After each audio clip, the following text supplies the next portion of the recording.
What is going on, my fellow champions of the realm? Apache here, and today we're going to be going over the basics of Maldamba. Alrighty, so first and foremost, his primary fire is going to be Spitting Cobra. This gun is going to hit for 400 a shot. It is a projectile, so it will have travel time as well as drop. But as you can see, especially from close to mid-range, it's going to be fairly easy to hit. The passive to his gun is when you do reload, it will throw a snake. Hitting an enemy will stun them for about a second, right? We're going to go over to the Fernando's so we can kind of show over the healing abilities. So in about 1 second, we'll get to that. Alrighty, so now that we are at Fernando, we'll be able to show you the healing abilities. I'm going to tell you a little bit about them before I show them to you. So let me do that real quick, right? So the first healing ability is going to be his Mending Spirits. When you alt fire an ally, depending on the talent, if you do have Spirits Chosen, it will give them I think upfront heal about 250, and then it will heal them over time for 1360 if uncaughted. Obviously, if caught it will heal for less. And the other ability is going to be Gourd. Gourd will heal for a similar amount, but it is in an AoE, meaning it can heal more than one person, right? And you can also use these abilities in conjunction for a ton of healing. With that being said, Gourd can also damage enemies, right?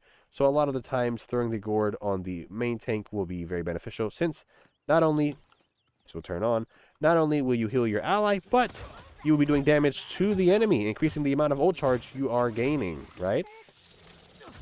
So keep that in mind, that Gourd does also do damage. It is best used to heal and do damage at the same time, if possible. But you can also use it sometimes for dismounts and a lot of cool things, right? So with the healing abilities out of the way, we're going to be going over his escape, which is called Slither. When you do Slither, you become untargetable, meaning you cannot take damage. You cleanse status effects, and you just look badass, right? So as you can see, bam, you Slither, and yeah, you turn orange, you're untargetable. If you are on M and K, you can do a little like flick Slither, where you can Slither and turn around to look around. Sadly, controller players can't do that, but yeah. And for the final ability, is going to be Dread Serpent. So we gotta go to the Victors to show you that one. So as you can see, I had been testing this for a little while. So the Victors are having a moonwalking contest. I'm actually gonna throw them in the other direction. When you use Dread Serpent, it's a little orb you throw. It can either be refired, right, or it will explode on impact, and it will push the enemies based off of their location. I don't know what the word is, but basically based off of where they are compared to the center of the ult, it'll push them in the opposite direction, right? So obviously they're walking this way. If I were to ult from this side and push them, it should push them that way, but for some reason they are bugged in this ongoing march, right? So, and like I said, it can be refired. It doesn't do any damage, but instead of letting it hit the wall, I can throw it and pop it in midair. So, yeah. Alrighty, so I did have to get away from that Victor mess. They're still chasing me, as you can see. But that is basically all when it comes to his kit. We're going to talk a little bit about the Damba builds and the items you should be buying on Maldamba. So for Maldamba's talents, right, you got Ripen Gourd, Spirits Chosen, and Wakono's Wrath. If I had to quickly rate them from best to worst, I'd probably say that it would be Spirits Chosen, then Wakono's Wrath, then Ripen Gourd. Reasoning for that is just because Spirits Chosen and Wakono's Wrath, they see just way more play than Ripen Gourd does. I think Ripen Gourd definitely has a place in the game, and I definitely think that it can be value for just a ton of healing output. It's just, especially at the lower elos, it's really hard to keep your teammates inside that gourd, if you understand what I'm saying, right? So that's why I put it at the bottom of the list. Spirits Chosen basically is going to augment your Mending Spirits and give you a 250 heal up front, compared to obviously not having it if you don't have it. Wakono's Wrath is going to augment your snake, allowing you to throw it faster and farther, dealing an additional 500 damage. This is going to be really good for damage builds, as well as maybe you just want to be a snake throwing god, right? You want to heal, but you want to also be able to do a ton of CC. Ripen Gourd is going to be great for team comps that are going to be really stacked, as well as just enabling, I guess, your main tank a little more in the sense of if they are going to get hard focused, that double Gourd healing is going to make them very, very big, right? So, like I said, Spirit Chosen is main one. This is going to be my main build. cards that you should always have in your builds. In my opinion, you should always have Eerie Presence, and I think Fleeting is a phenomenal card just because, as a Maldama player, I see myself using my Slither to reposition all the time. So I do want to have that, even if it's zero point 0.6 seconds, I do want to have that reduced cooldown. Possession and Swift Spirits are very good cards. Possession is going to allow you to be a little tankier, right? Basically raise up your effective HP a little bit since you will be healing all the time and getting DR from that. And then being able to speed your tanks, especially if they're slow guys, it's always nice just to get them in, get them out, and things like that. And then me personally, I like having more Gourds.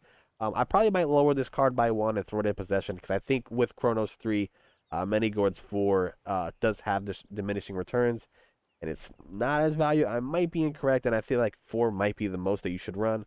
But yeah, I do recommend running Eerie Presence at about 4 or 5 for beginners. 5 for beginners, and then 4 as you get comfortable. We maybe bump it down to 3. I am very confident on Maldamba. I feel like I don't really miss too many heals, so I do run it on 2. And that just allows me to get a little bit more value out of my kit, right? So, yeah. Now that we got builds out of the way, I guess your main build, we could also go over damage builds.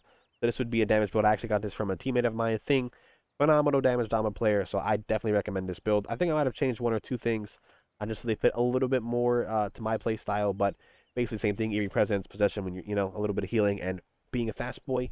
And then yeah, and then I have this build for when I'm playing against snipers and I'm healing, and I think I have too many Gourds builds so that I can throw Gourds out all the time and do a lot of healing. Alrighty, so for builds, for items, right? Chronos. Chronos is going to be the best item for Maldamba. It is very good, super insane. Chronos is going to be your #1 buy. Another good buy for Damba is going to be Def Hands. You don't always have to buy Def Hands, but if you are playing against a flank carry comp and you want to get those stuns out there, if you want to be able to defend yourself, Def Hands is also a phenomenal buy. The other buys can be basically up to you. I think Damba could be a decent wrecker. Morale boost is always good. More fears is nice, as well as getting defense. You could also get defensive cards to make yourself basically obviously harder to kill.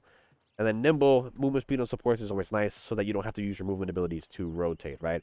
But the #1 and #2 card are going to be Chronos, Def Hands, and the rest are going to be very situational cards, right? And with all this out of the way, man, Deft hands? It was! Admit it!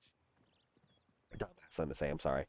But with all that out of the way, man, those are the basics to Montamba. I really hope you guys enjoyed this video. If you did, like the video so I know. Subscribe to keep up with me and my channel. And if you want some coaching, you can hit up my Discord. I have a VOD submission channel where you can throw in your match ID, give me a little bit of information about yourself. And yeah, we can get you coached up and ready to go. Hopefully you guys will be around for the intermediate Dama guide. So yeah, see you in the next one. Peace out, guys, and take care.